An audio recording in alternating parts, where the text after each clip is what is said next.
Hello guys, তো দেখো আজকে আমি আমার মায়ের শাড়ি পরেছি। তোমাকে কেমন লাগছে তোমরা সবাই কমেন্টে জানিও। আর এই যে হচ্ছে লেপের তলে আমার দাদা, যে সারাদিন আমার দুর্নাম করতে থাকে। আর এই যে হচ্ছে আমার মা, যে আমার দাদার সহকর্মী, যে আমার দাদাকে সবসময় সাপোর্ট করতে থাকে আর আমাকে সবসময় হচ্ছে তিরস্কার করতে থাকে। সবসময় আমাকে বলে আমি নাকি ভালো দেখতে না, আমি নাকি কালো দেখতে। কিন্তু আমি কি কালো দেখতে? হ্যাঁ, আমি কত সুন্দর দেখতে, দেখো তো সবাই।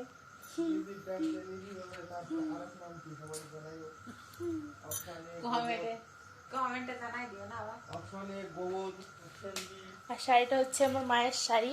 দাঁড়াও তোমাদের পুরো লুকটা দেখাচ্ছি। মাকে আমিই পছন্দ করে শাড়িটা কিনে দিয়েছি, তাই সবার প্রথমে আমিই পরে দেখলাম কেমন লাগছে দেখতে।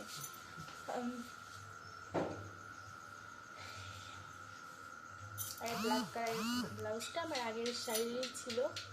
এটার ব্লাউজ যেহেতু আমি এখনো কাটাইনি।